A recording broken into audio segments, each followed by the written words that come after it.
It is day 73, December 3rd, and this episode isn't particularly special when it comes to journeys done by characters on the island. Desmond brings Hurley and Charlie to Saeed and Locke, who tells them of Echo's fate. Desmond suddenly has a vision, one where Claire is in the ocean and Charlie goes there to save her.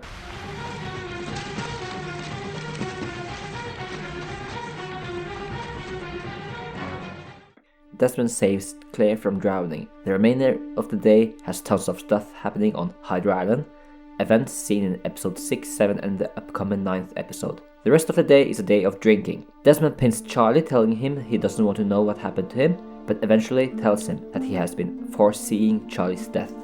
That's it, see you guys next week, and please subscribe for more island exploration. Just kidding. The meat of this episode is the time travel, or mind travel. I want to talk a little bit about what happens here. Not the character journeys on the island, but the journey done by Desmond, or at least Desmond's consciousness. There are no alternate timelines on Lost, but the universe can course correct. In my video on the season 2 finale, I mentioned how Desmond goes outside the Swan station and meets Daniel, but he forgets about this moment until it comes back years later. He even forgets that he walked outside of the station. This always happened. But what about this event in 1996? For instance, hypothetically, if there were two timelines, the 1996 version where Desmond visits Widmore, he throws his tie, it starts to rain, he goes to the jewelry store, but doesn't buy the ring and goes to a bar where Jimmy Lennon hits the bartender. Another timeline would have been the one we saw in this episode, where he visits Widmore, he talks to Charlie, it starts to rain, he goes to the jewelry store and buys the ring, talks to Eloise, throws the ring in the Thames River before Jimmy Lennon hits him with a cricket bat. All of these are ripples in the causality of the events. But I think what's interesting is there are certain things that happened the way that they used to happen that he changed as a result of being in the past that might sort of resonate over time, you know, like getting hit in the face instead of the bartender, or the fact that the photograph of he and Penny got taken the day that he broke up with her. Maybe in another incarnation there were two photographs, you know. Maybe there was a twofer. But as we saw later in the show, not even a hydrogen bomb could stop the incident. Whatever happened, happened. And we later see that both Desmond and Eloise remember this meeting, their meeting at the bench in the episode 316.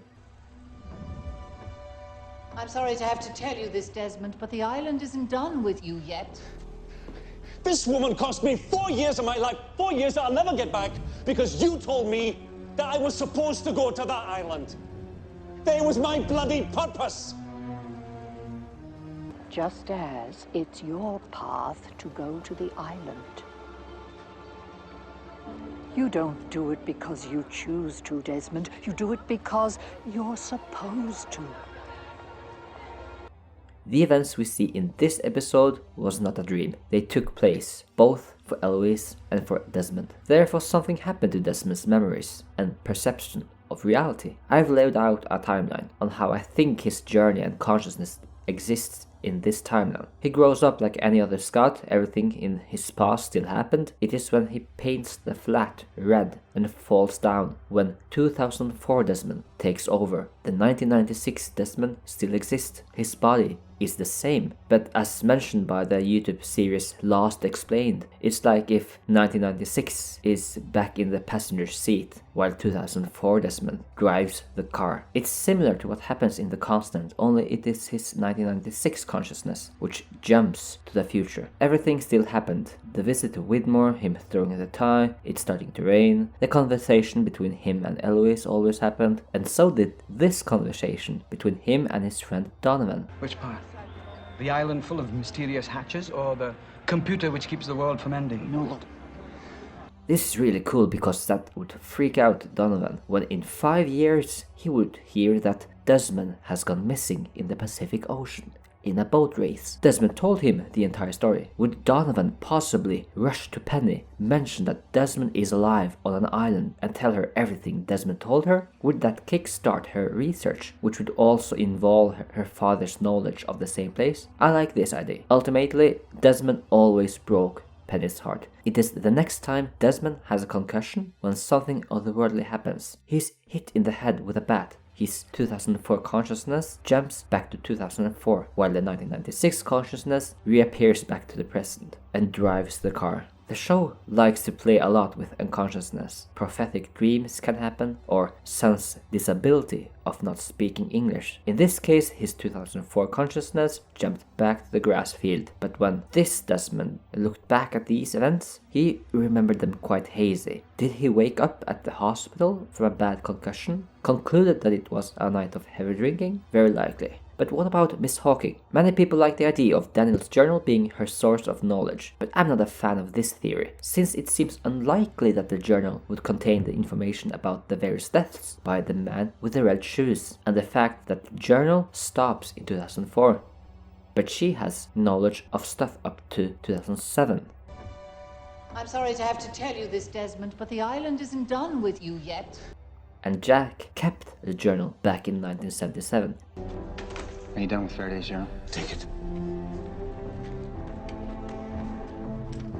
I'm gonna talk more about it when we come to season 5, but in my headcanon, I think that Eloise got her powers from the island, just like Desmond did. After all, she was on the island during the incident, when the powers underneath the island were unstable. Did she come in contact with something? Or maybe she turned the frozen wheel back in 1977, so she could get out of the real world to give birth to Daniel. So my theory is that, like Desmond, she sees the future. I believe it's kind of the same thing that Desmond experiences. Maybe she sees Desmond not buying the ring and reacts when he does. He's changing something. However, the end result is the same. He breaks Penny's heart. He doesn't marry Penny. Just like Charlie, not everything happens according to the flashes, but the universe course corrects, and Charlie was destined to die. The end result is the same for Charlie. She sees things in a more complex manner than Desmond. That is perfectly illustrated with the man with the red shoes. Listen to her speak about it. Had I warned him about the scaffolding, tomorrow he'd be hit by a taxi. If I warned him about the taxi, he'd fall in the shower and break his neck.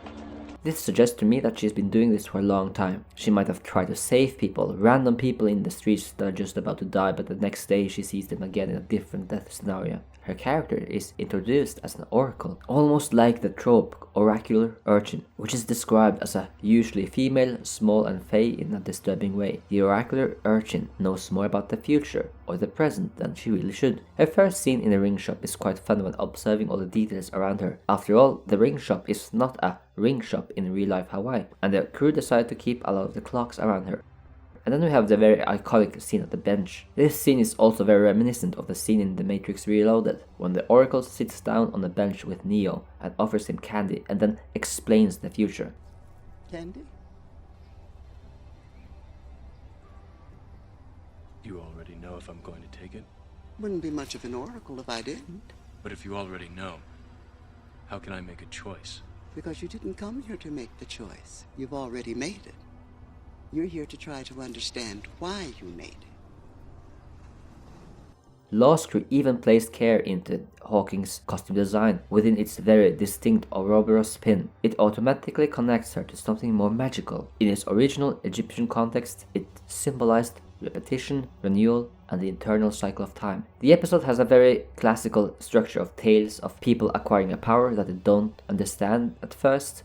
Then they try to find more about it and then discover a master who's had it for a long time and controlled it. Like Luke Skywalker meeting Master Yoda, who seems like a fragile, warped old creature, but he has a much broader understanding and control over the Force. Eloise Hawking seems like a fragile old woman. She's found in a shop filled with antiques, but then we learn that she has some sort of power. They go out and she now shines like a new and interesting wizard. In my opinion, everything we need to know about Miss Hawking in terms of interpreting her as a character is found in this episode. She knows different cycles and outcomes for the man with the red shoes. She knows that Desmond has to break Penny's heart, prove her father wrong, and go to the island. Compared to Desmond, Miss Hawking has mastered the Force. Next week we'll tackle the episode that is commonly known as the worst one in Lost, but in terms of tracks and analysis, we have a lot to discuss. See you then.